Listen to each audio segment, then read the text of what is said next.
Good morning, everyone. I am Rachel Maves and serve as the Deputy Superintendent of the Instruction and Measurement Branch at the California Department of Education. On behalf of Superintendent Tony Thurman, I am pleased to welcome you to this webinar on implementing the 2019 California Art Standards for dance, media arts, music, theater, and visual arts through distance learning. As schools, families, and communities, we continue to find ourselves in an ever-shifting, ever-changing landscape.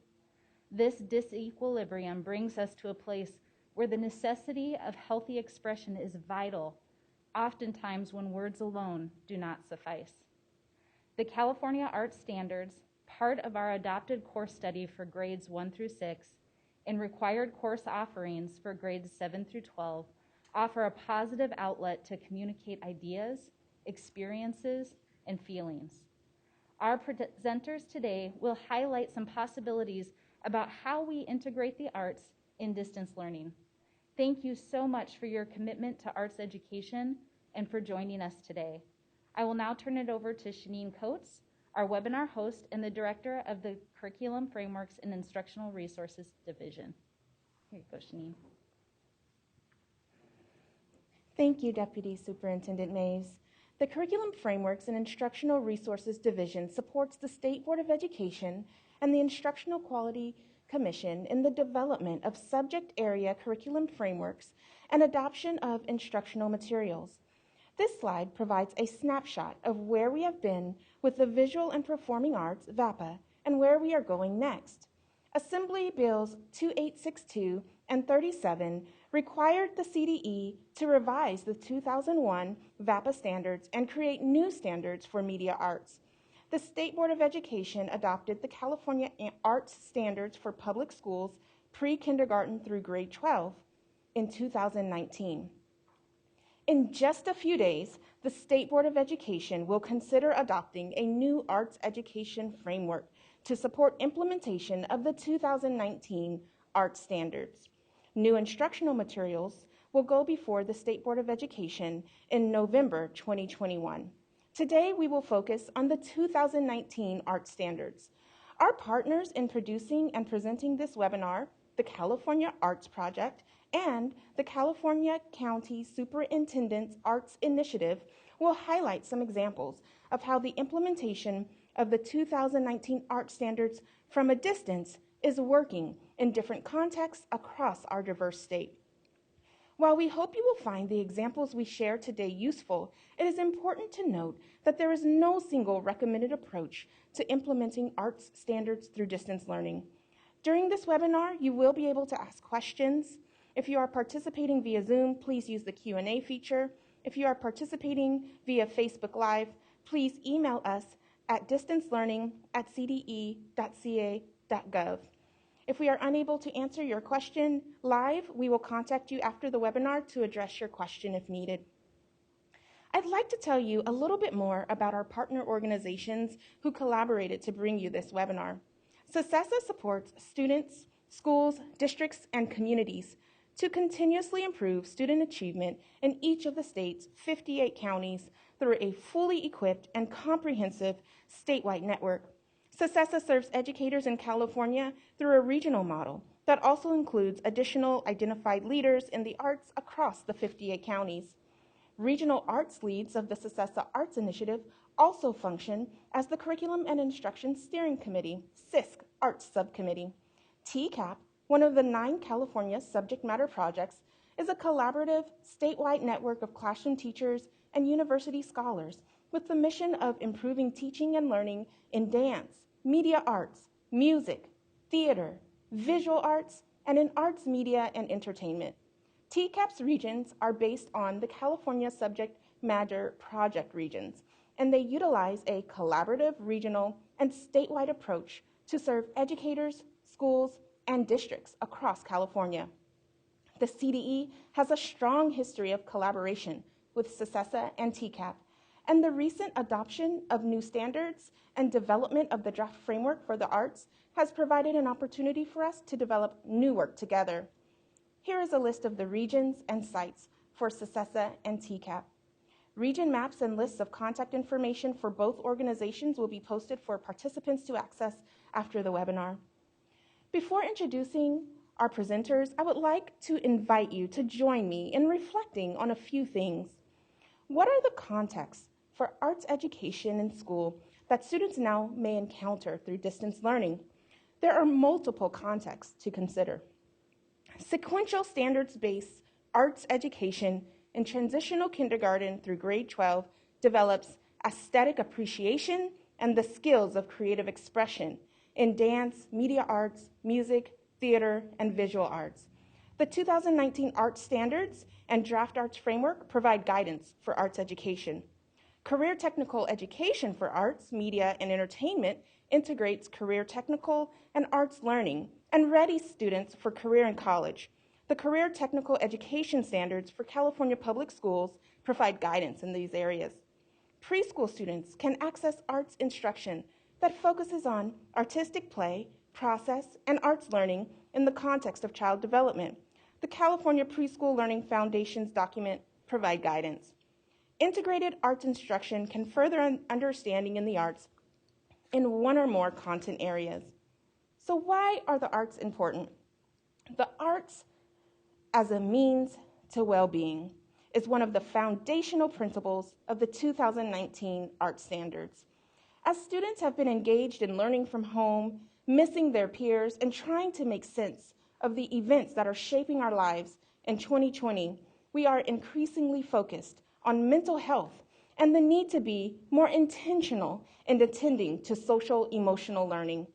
Through the artistic processes, creative practices, and social interactions inherent in the arts, students acquire and are able to apply the knowledge and skills necessary to establish and maintain positive relationships with others, set and achieve goals, practice empathy for others, recognize and effectively express emotions, and make responsible decisions, all of which are the tenets of social and emotional learning. The arts provide multiple means of communication and expression and enable students to communicate ideas, experiences, and feelings that may be challenging or impossible to express linguistically, even from a distance. Let's also just take a quick moment to consider some of the heartwarming and impressive performances, such as virtual music and dancing, that have been professionally produced and circulated across the internet.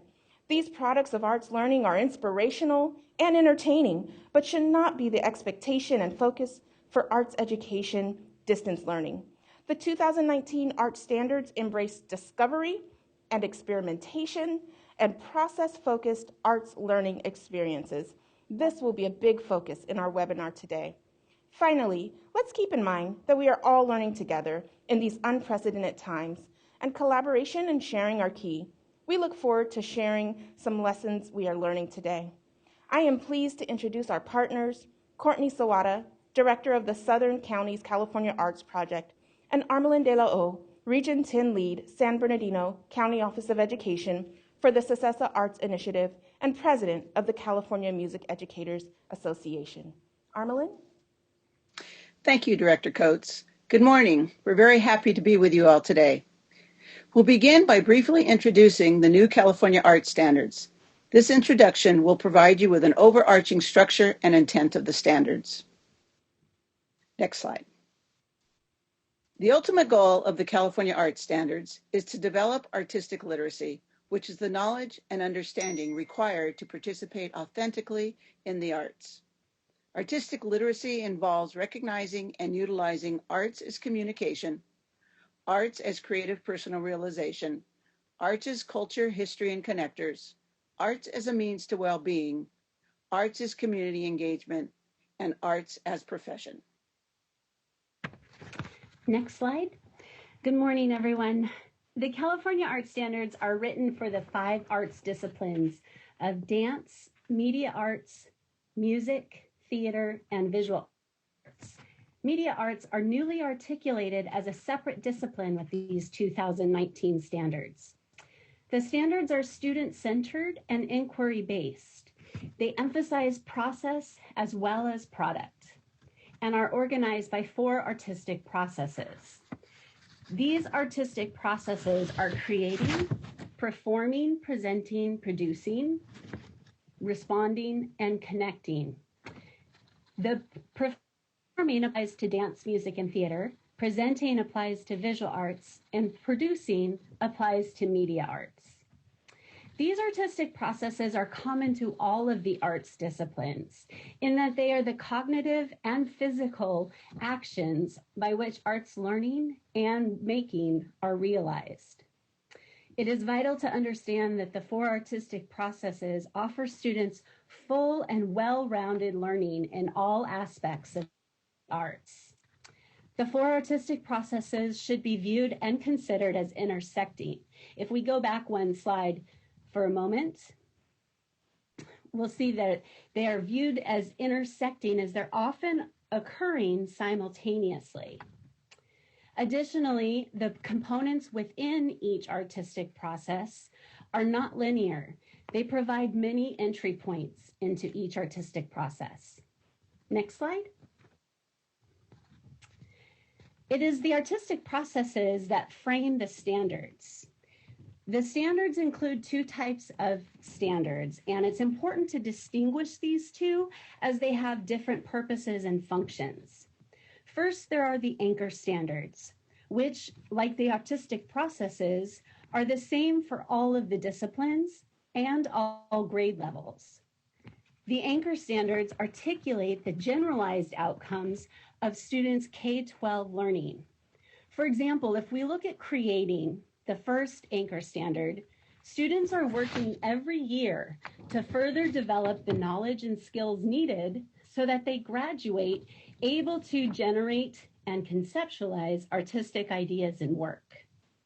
The anchor standards serve to provide the overarching outcomes within the arts disciplines and should not be confused with the discipline-specific student performance standards. So the student performance standards are specific to each arts discipline, and they are specific to each grade level or proficiency level. The performance standards identify what students are able to do or demonstrate by the end of the grade or proficiency level. Next slide. The 2019 art standards include Enduring Understandings, EUs, and Essential Questions, EQs, that work together to support an inquiry-based approach to arts education. The EUs and EQs state big ideas or important understandings, why they're worth studying, and they provoke inquiry. Like the anchor standards, these are inquiries and understandings that students grapple with throughout their K-12 experience. Their understanding and inquiry grows in complexity as they move through the grade levels. Next slide. As we have seen in other content areas, such as ELA, math, and more recently science, the new art standards follow the paradigm shift from content-based standards to performance-based standards. The 2001 Visual and Performing Arts Content Standards identified the specific content to teach at each grade level. Conversely, the 2019 Arts Performance Standards identify what students should be able to do or demonstrate at each grade level. Therefore, it is the teacher's discipline expertise that determines the most appropriate content to teach in order for students to achieve the standard. Next slide.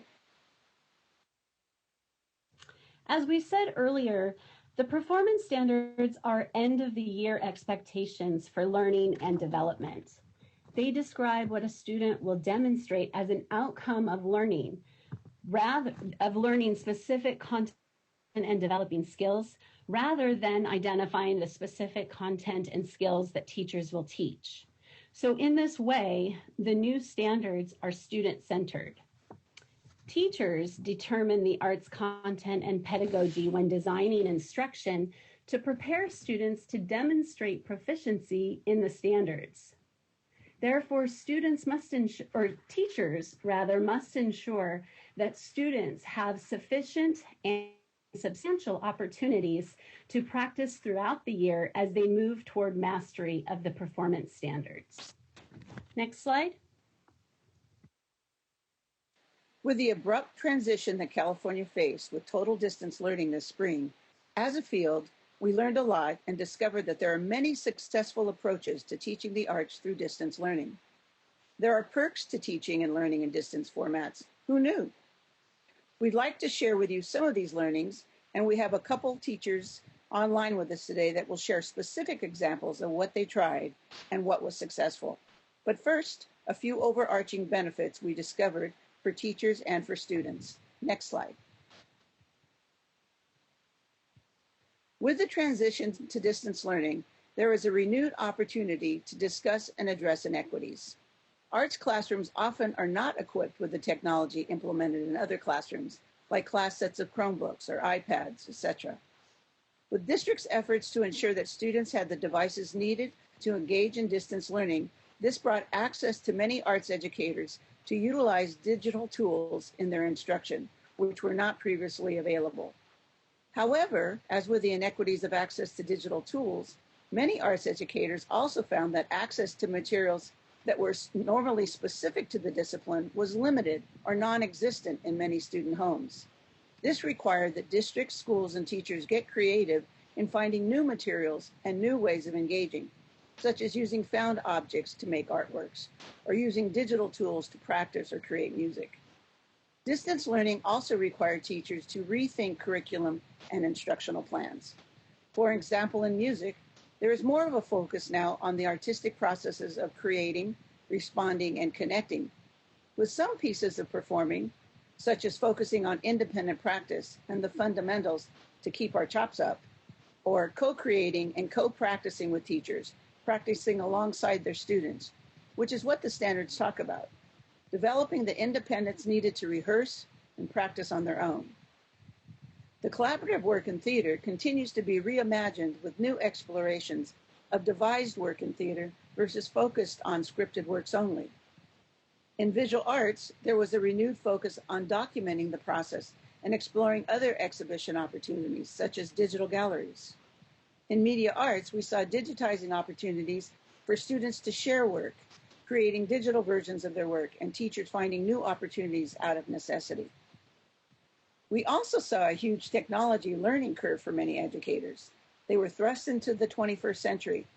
New technology learning could no longer be delayed for a better time.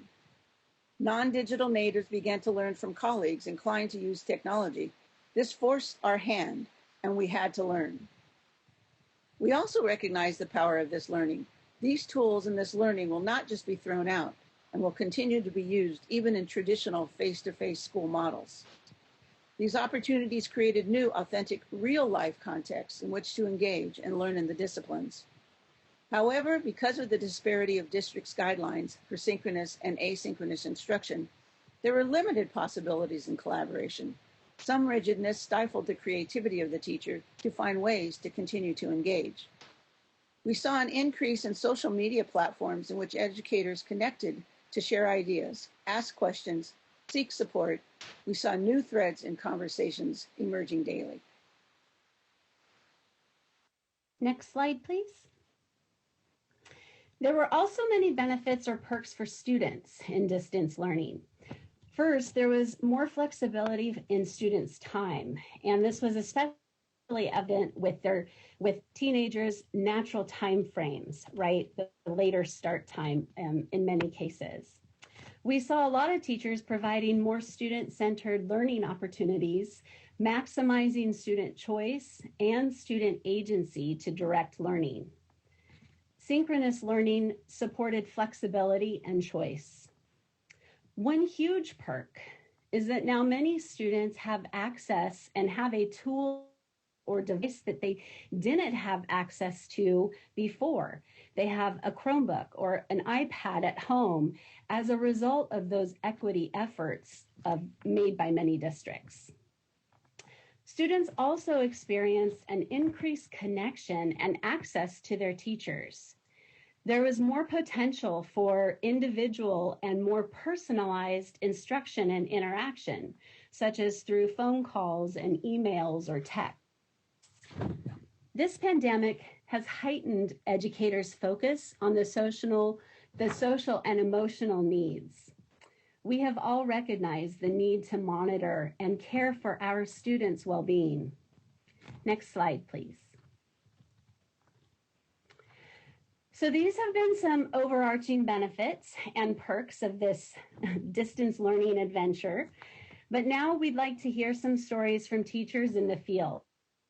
We'll hear first from Nicole Robinson, dance teacher from Fontana and TCAP teacher leader. And then through a video, we'll hear from Zach Pittsmith, a music teacher in Oakland.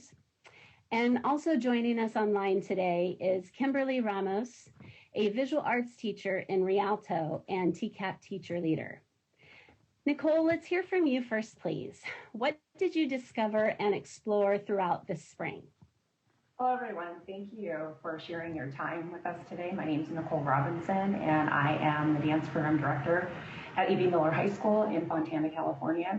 I teach dance, obviously, and beginning, intermediate, and intermediate level dance classes, as well as run a career technical education supported extended day program for students that are interested in pursuing dance in college or as a career. Super glad to be here today. My experience in distance learning was certainly eye-opening. It was frustrating, but oddly and unexpectedly rewarding. This time has allowed me to become even more reflective about my teaching in a way that I would never have experienced. Over the last few months, I've identified 5 areas in which my students have been able to grow as learners and emerging artists, and also in areas that I was able to realize how dance can exist in a virtual world. The first of those 5 areas is reinvention of choreographic ideas and uses of space.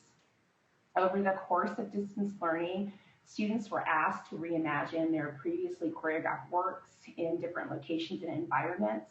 They were also asked to consider how the artistic intention of the work was changed or could be further developed by simply changing the environment that the work was performed in. Another area that I discovered through distance learning was this concept of rethinking the idea of dancing together. In this process, the dancers and myself were asked to consider what dancing together looks like in this new and uncharted territory. Throughout the process, I was continually asking myself, how can we use technology to create togetherness, but also pose that question to my dancers? And then what does dancing together look like in a virtual world? Another area was a redefined collaboration. Many of our projects in the studio were collaborative in nature, with students working in small groups to create work and share ideas. In distance learning, we were asked to consider how do we collaborate on dances and movement ideas when we are so far apart. Another thing that I noticed through this process was a refined artistic processes and design. In this area, students had the opportunity during distance learning to focus and to dive deeply into the creative and performing processes of the California Arts Standards. Here, students began to understand the importance of dance for the camera in terms of camera angles, lighting, editing, and the impact of those elements on the artistic design of the work, as well as their own artistic processes. And this really led us to our 5th area. Students were able to focus really deeply on the choreographic process and then the revision of their work for new spaces and performance for the camera. In just a moment, you'll have an opportunity to see the work that our CTE dance students produced during distance learning. As you watch, please take a note of the reinvention of the choreographic ideas from studio into new places and spaces. Also thinking about this concept of rethinking dancing together and seeing how the students solve for that. Also looking in this video for collaboration redefined in a virtual world and the refined artistic process and design. Please start the video.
My name is Kelly Alvarez. I'm 17 years old and I'm a junior.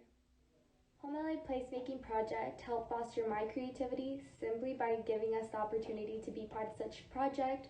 Also through workshops with Sam and Jay, in which we participated in exercises that established the use of imagination and the unlimited possibilities of movement ideas. We developed knowledge over the course of the residency through the consideration of different perspectives and the insight given off from the art. The skill of imagination is useful in my artistic endeavors as I want to continue to make original and meaningful work. The skill of perspective is useful every day when you encounter different scenarios and people.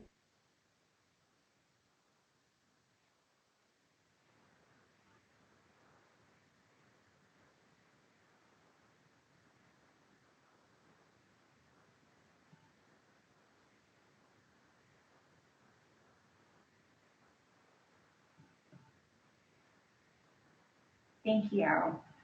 As a result of the distance learning experience, I was also afforded the opportunity to work with new tools and software that would allow me to continue to maintain this virtual feel to my classroom when we returned to in-person classes. Flipgrid, StreamYard, VideoShop, Microsoft Teams, YouTube Live, and many, many other more powerful tools and apps and software made this transition into distance learning easier and fun. I think it is important as an educator to have a willingness to learn and the spirit of discovery to explore these options. While many parts of distance learning have been truly rewarding, it has not been without its challenges. We definitely, let's go and change the slide. Sorry, I didn't say slide, please. Muted this game, my apologies. While many parts of this have been rewarding, I definitely would say that it has not been out without its challenges. Difficulties in recreating the studio space at home was definitely a challenge. Myself and my co-teacher solved this issue by being considerate of our students and the places that they live, and then shifting our instruction to focus on areas of dance education that were not so studio practice focused. Another challenge that I experienced was unrealistic student expectations coming from teachers. Throughout distance learning, many of my colleagues tried to recreate the classroom in many students' homes without the consideration that many students were sharing bandwidth with siblings, they were caring for siblings, or simply many of them were just struggling with time management. And so some educators overloaded students with assignments, multiple due dates, and larger exhaustive projects to try to make up the time that was being lost. We solved this issue in dance by simply assigning work that built upon previous assignments. We allowed our students to view and see the assignment for the week on a Monday, and then they had the entire week to submit it. I also experienced some unrealistic teacher expectations often coming from the district, and I know that many teachers in California also experience this as well. For me, I struggled at the beginning of distance learning because our school district does not permit the use of Zoom or other video conferencing platforms where students and teachers can see each other. In our case, the platform permits the students to see the teacher, but the teacher cannot see the student. So this makes live classes a bit challenging. However, we shifted our thinking to the idea that students could participate in these live movement classes asynchronously, and then they could always share work with us as a video so that they could get feedback. Another thing that I experienced as a challenge is understanding teacher privilege, and I think that this is a big one. In this place, I needed to understand and reflect on my own privilege and not to assume that my students' circumstances matched my own. So I sit here this morning in a large room that can be suitable for movement with a simple shift of furniture. I have air conditioning. My home is quiet when I need it to be with advance notice. So to understand our students better, we simply ask questions by sending out a form, asking questions like, do you have reliable internet? Do you have a space to move? Are you caring for siblings during the day? And then we use this information from these surveys to inform our choices about instruction. Another challenge that I experienced was student engagement. In our academic day classes, our participation hovered around 15%. Super disappointing. However, what we decided to do was to plug into those 15% that showed up. What we realized is that there were some students who hid in the physical classroom but shined in the virtual classroom. In contrast, our extended day program participation was 100%. We attribute this to the nature of the extended day program as it's audition and application based, but those two things together made this experience rewarding. Also, delays installing in technology during live studio classes, and I think that this is something that has made every teacher in California want to gnash their teeth to powder, right? And I have not figured out all of the tricks to solving for this. However, what I have learned from this challenge is that I need to be flexible and to just chill out because it always comes back online. But thank you, TCAP and the Department of Ed for giving me an opportunity to share my story just this morning. Thank you. Thank you, Nicole. That was great to hear your insights, both the things that were successful and the things that were challenging. Next, we have a video from Zach Pitt-Smith. He's a middle school music teacher in Oakland Unified School District. He also serves as the urban representative for the California Music Educators Association, CMEA. Over the spring, CMEA hosted an 8-week series of webinars for music educators in the field. One was specifically focused on supporting the needs of middle school students through distance learning. This is an excerpt from the webinar with Zach Pitt-Smith sharing what he was learning. Play video. Anyway, good afternoon, everyone. My name is Zach Pitt-Smith. I teach middle school band and jazz band and general music at Edna Brewer Middle School in Oakland.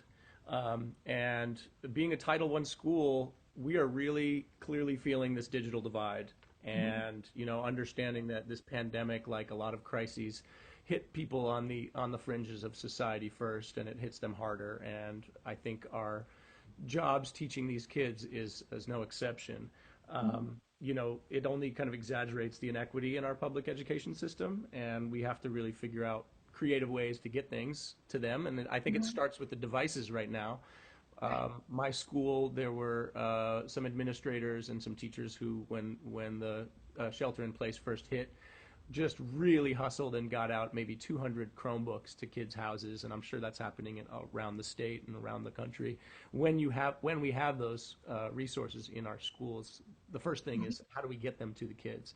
So, you know, that's the first step. Right. The emotional considerations, I think, comes from two different points.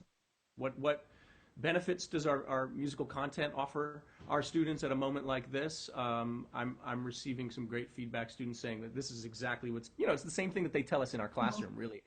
I live for this. I come to school for this. I wake up and I go to school. It's the only thing that makes me really, you know, make my way through the day. And I think it's no different now that they're at home. And it's really reassuring and empowering, I think, as a teacher, to hear students say, I'm excited to be working on a new piece of music in Smart Music. Look, Mr. Pitt-Smith, I found this new cool, track in Smart Music, and listen to me play it. That pride makes me get up again the next morning and go, okay, we're going back to Zoom. Let's do it again. Right. But that said, the first bullet point here is just talking about the other side of things. The kids who are suffering financially are often the same kids who are suffering emotionally, and are really, often get caught maybe at the first step. Sure, I was able to get somebody up on Smart Music on their computer, but they got stuck because of some bandwidth issue, because of some tech support problem. They couldn't get through it, and they said, I want to give this up. And say, listen, this is not. I don't want this to add to your stress. So along with access to physical resources often comes, challenges with self-reliance and their accountability to authority, and I'm their teacher, and they might rise up to that, but they also feel like a little stressed around it, and I've gotten more than one email from a frustrated parent. Another thing I think is really empowering is having students find relevant work to them and things that they're excited about doing. So yes, I'm giving assignments on Smart Music, but it's really, like I mentioned earlier, it's really exciting to see them thrive, having found something of their own, and making progress and kind of being cognitive of their own their own growth around that, topics that are meaningful for them. So there's a lot of choice that I think is important to offer them at a moment like this. So one of the things that and Jessica mentioned the discomfort that kids especially feel with seeing themselves in their screen. So first of all, turning off the lights and removing your video. The other thing is changing your background. I invite kids to change their background. My background, if you can see it, despite the shared screen, this is our classroom. They recognize that carpet anywhere and those lovely Wenger cabinets. It just looks a little bit more clean than it does when they're around. So they're like, oh, we're in the Playhouse. That's cool. And I said, well, how you get from the Playhouse to Carnegie Hall is practice, practice, practice, or just change your background. So kids, I'm also fascinated by the virtual ensemble projects. I do know that it's daunting, and I liked someone's phrase that I saw, that we are music teachers, not music producers. So when your principal asks you, could you please just whip off a virtual copy of Pomp and Circumstance for the graduation next week, and you say, you have no idea what that entails, and it's all new to me. I've jumped into the Zoom and the Google Meeting, the video conferencing, and it's been interesting. Some days are really hot, some days are really cold. But when I see that, mostly it's about seeing the students and having them there. There's some interesting things you can do, as we just experienced, everyone being muted except for the teacher. You can control that function. And then, of course, turning off yourself and calling on a student to come up and play in front of the class. And I've actually found that some students who wouldn't normally do that in the flesh maybe feel a little bit more comfortable to doing it on the computer. So there's the other side of that. We've been doing a game called Follow the Leader, which I was inspired by watching a video of the Trisha Brown Dance Company. So here's this is an example, a video grab that I took from a sectional from Zoom. Follow the Leader. So the prompt was the B-flat major pentatonic scale, an improvisation that we just pass along, and each student's supposed to follow one. You'll notice one student in the middle left-hand side does not have his trumpet, and then, of course, you get challenges like videos freeze, or the kid on the right in the middle doesn't have their video streaming, and they're like, wait, do I go? But anyway, for what it's worth, check this out.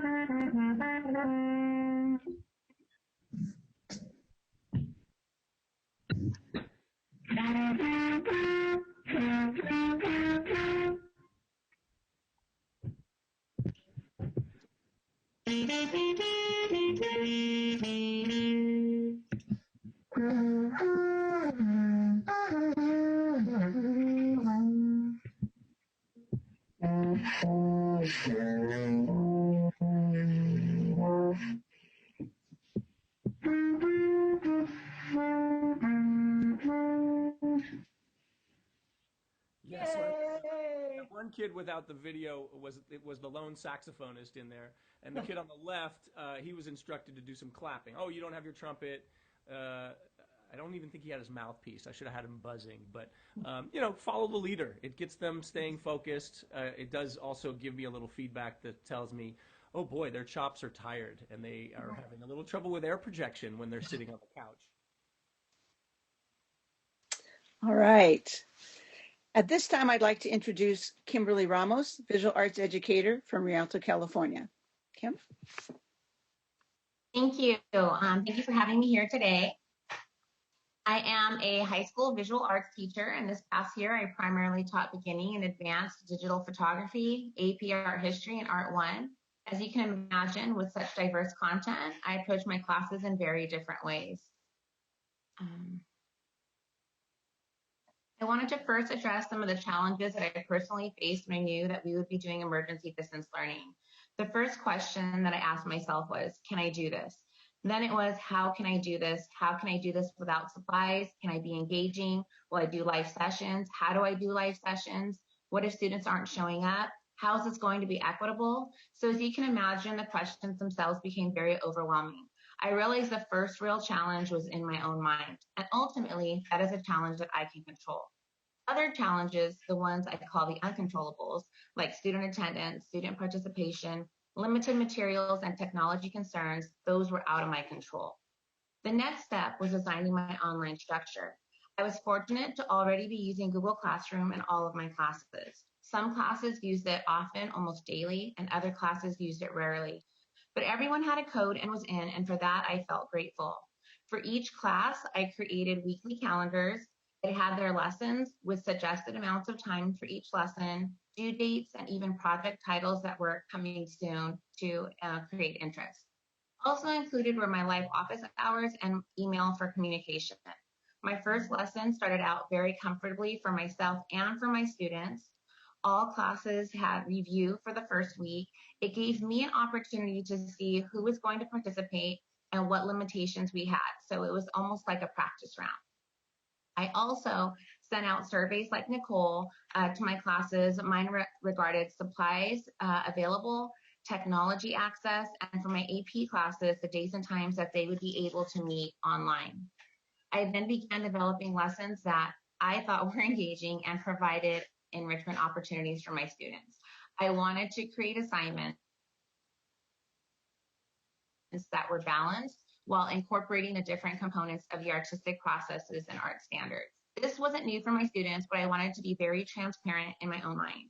The students were given opportunities to connect through research, often involving video links of artists' websites or the artists talking about their work or their inspiration. Sometimes a specific skill was being taught, like creating homemade camera filters for a cell phone. Even a museum link with an audio tour was given at a point.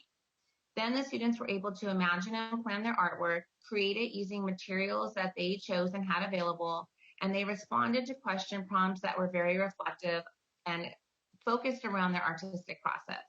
At the end of each week, they were able to present their work to the whole class using a Google presentation that everyone had access to.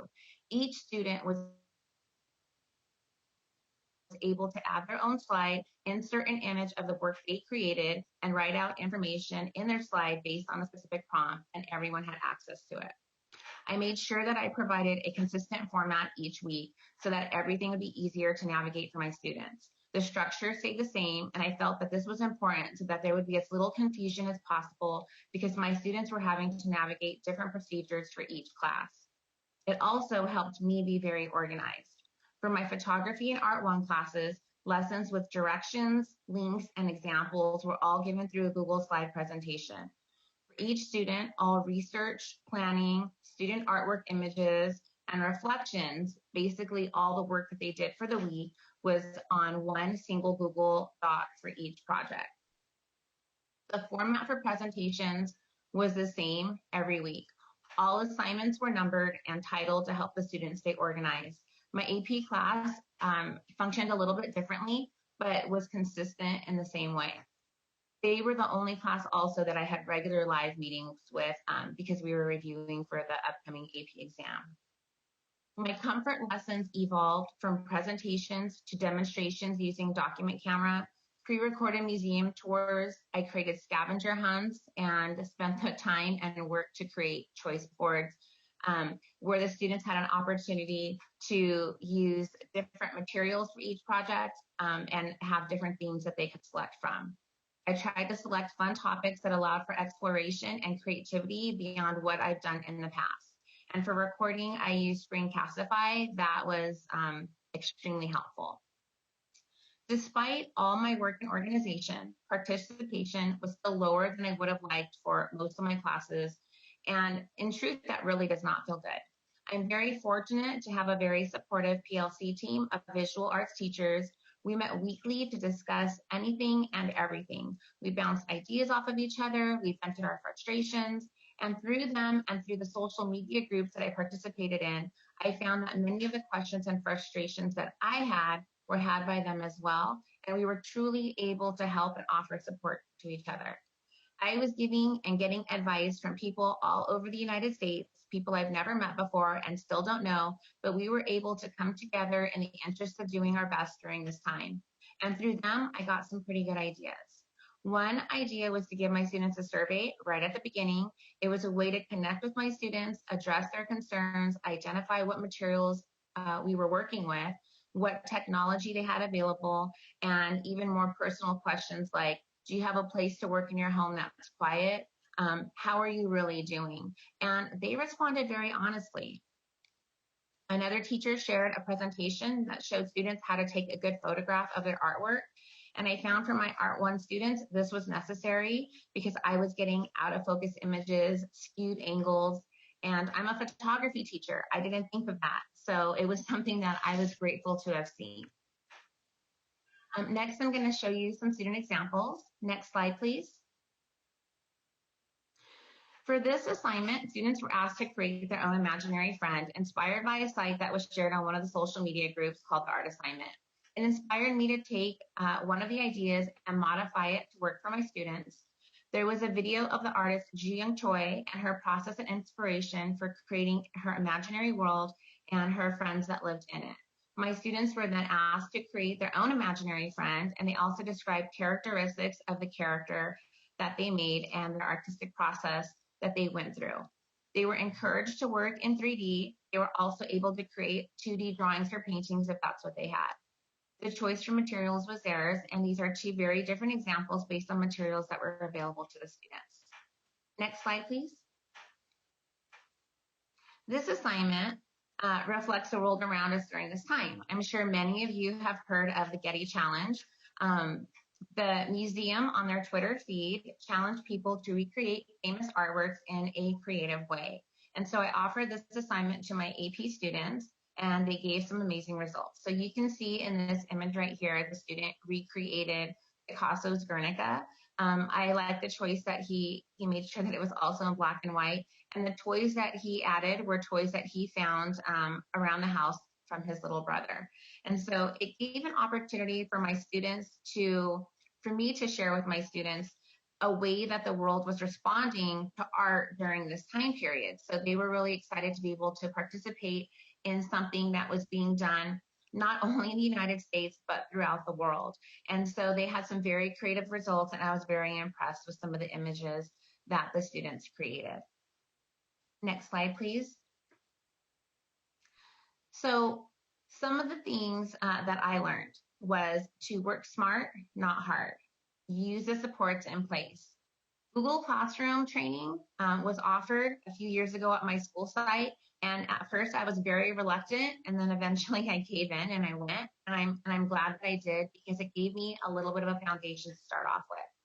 When an art teacher friend told me about an AP art history page on Facebook, I added it. One of the best decisions I made. The teachers there share ideas, lessons, links, all relevant to our content, and it's an extremely friendly resource. I also trust my team, my department. We show up for each other, and we help each other and go out of our way for each other. So that's also just something I'm very grateful for. I learned that planning, really good planning, is truly what is essential. I co-taught a visual arts professional development at the beginning of June with the California Arts Project for elementary teachers, and it was 100% online. We planned, we rehearsed, we tested our technology, we planned, we rehearsed, we revised. So we did a lot of the process that we do when we're coming up with something new, but we did it to the 100th degree, right? Extra and above. We created opportunities that allowed the participants to explore with materials that we had at home. We helped them problem solve if they didn't have things. We came up with solutions for potential questions. And there was no such thing as over planning for this. You can't have something that you think is important in a lesson not work when you need to. And I discovered that when I was trying to play a video for my students, and it wasn't straightforward. It was, it stopped, it started, it stopped, it started. We couldn't hear the volume well. And so, you learn to be flexible, right? I became more flexible. I was already patient. I became more patient. I wasn't organized as well as I should have been. I am extremely organized now. And that all helped me tremendously. And honestly, the most important thing that I learned was that even though the setting changed for teaching, I didn't change the teacher. I'm still the same. I'm still going to show up for my students. I'm still going to teach the content. I'm still going to do the best that I can do. under these extraordinary circumstances. So I'm here for them, and I will continue to be here for my students as well. So thank you for listening to me today, and I'm happy to be here. And that's it. Thank you. Thank you so much, Nicole and Kim, for sharing your experiences and just being so open with the positive and opportunistic choices that you made, and also the challenges that you faced. In talking with teachers around the state, they shared some additional tips and some thinking that might be important as we are considering what things may look like this coming fall. So some of the things that they've shared with us is that it's first and foremost really important that all students have the same platform, that they're working with the same tools. They also shared that it is really helpful if teachers are able to have a student account so that teachers can see their lessons from the student's perspective, and they can really be able to be proactive and anticipate possible misunderstandings or confusion when they're able to see it from the vantage point of the student. They also shared that we can easily plan up to 6 hours worth, right, for every hour of content, that it really does, as Kim was just sharing, it really does take a lot of planning to be able to implement this well. Another reflection was that as teachers, we should be thinking about teaching digital responsibility, not just digital citizenship, but those habits and practices of engaging online in a responsible way. So things like checking email daily and actually responding to emails, proofreading before clicking send, or reading all of the directions. These are the types of things that we need to be directly instructing our students in and helping them to develop these habits. Next slide, please. So to summarize and to provide food for thought and summer planning, we want to remember a few things. First, enabling student choice is effective and critical. We need to balance flexibility and understanding with accountability and expectations. Co-teaching, teaching collaboratively is useful and needed to support synchronous online learning. Sufficient practice, rehearsal of instruction enables fluid and well-implemented instruction. And students need to be taught how to use a tool before actually using the tool. Demo videos and tutorials are needed, so as Zach mentioned, they do not get frustrated and want to give up. Next slide, please. As we're planning for the fall, we also need to consider some strategies for how we will establish and maintain relationships and the systems in place for providing timely, constructive, and critical feedback in conjunction with the positive feedback and the encouragement that students need. We need to think about how to help prevent and respond to those feelings of isolation, particularly in those traditional ensemble settings where students are used to working together and collaboratively and now are asked to engage in individual practice and work. We also want to remember that experimentation, reflection, and patience is vital for innovation. We as educators need the time and space to try new things, to augment, and to adapt. Next slide, please. So music educator Ryan Duckworth from Colton Joint Unified School District shared this, and I quote, "The problem isn't a lack of ideas. The problem is too many ideas. It's not that we need more training, but rather the time to figure out what's really effective. This whole distance learning thing was really an exercise in crisis management. If we knew now that we would be doing this again in the fall, I could probably create a very successful sequence of lessons, but not knowing what the fall will look like means having to wait to implement anything and risking another semester of crisis teaching." Next slide. So there are many resources and supports available to help teachers as they figure out what's really effective, as Ryan put it. Next slide. The California Arts Project, TCAP, provides customized, discipline-specific professional learning, as well as facilitation of art education professional learning communities. There are many opportunities for arts educators and leaders to engage in dialogue around the new standards and explore and investigate effective instructional strategies with the new standards and in new teaching contexts. To highlight a few things, this summer, TCAP is producing a webinar series, TCAP's Conversations with California Artists, Creatives, and Educators. These are 1-hour sessions that are free of charge and provide insight into contemporary California artistic practices and issues. Arts educators will discover connections to the California Arts Standards and the upcoming new framework.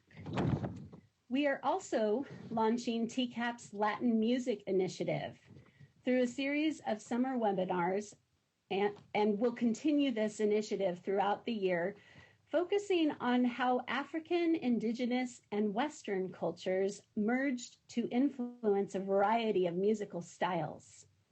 Through this initiative, participants will experience various Latin music styles and engage with practicing artists, educators, and industry professionals in Latin music.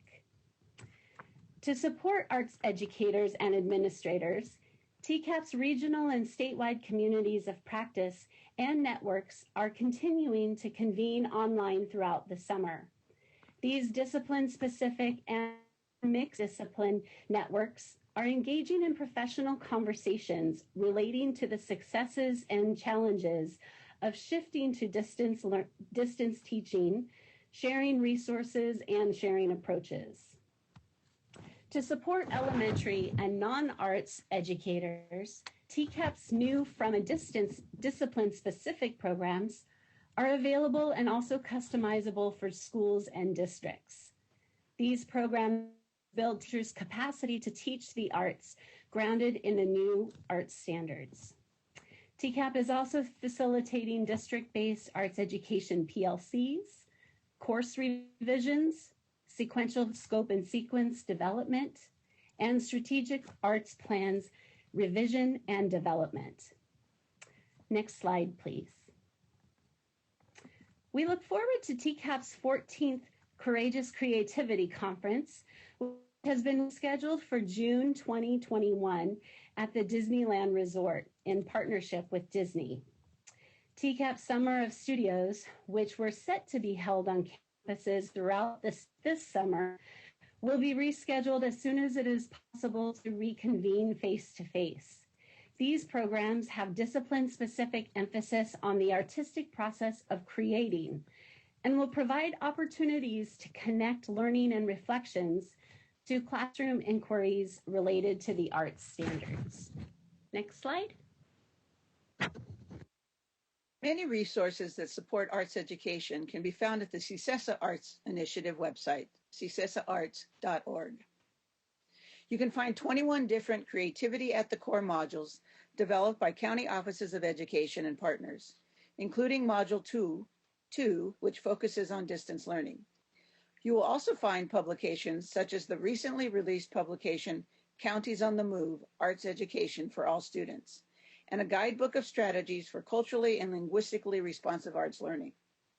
Other items of interest include rural arts pages, which feature rural counties who have been moving forward with strategic planning in the arts, and district spotlights of districts across the state who are building momentum for arts education.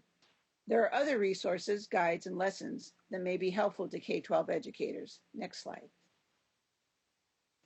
CCSESA offers many state, regional, county, and school district professional learning opportunities.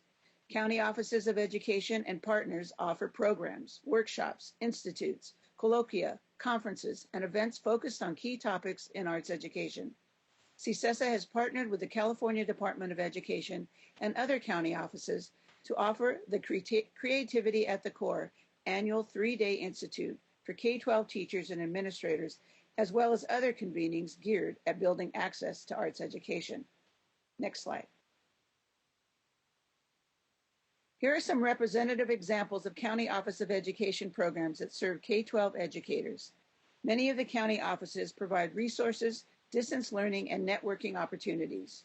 We encourage you to reach out to your County Office of Education to find what offerings are happening in your area. Next slide. Thank you, Armelin, Courtney, Kimberly, Zachary, and Nicole for sharing your challenges and successes with us today. As we come to a close, I would like to point you to a few more resources. In a collaboration earlier this year with TCAP and CCSESA, CDE produced webinars on the new California art standards. They are useful for professional learning from a distance and are posted at the link on this slide. In addition, we would like to remind you that the California arts education organizations on this slide may be helpful as you prepare for the possibility that there may be times when distance learning occurs in the upcoming school year. Thank you for joining us for today's presentation. If you have any questions or would like to subscribe to the CDE COVID-19 updates list, use the addresses shown on this slide. When sending a question, please reference this presentation so your question can be forwarded to the appropriate staff. Take care and be well.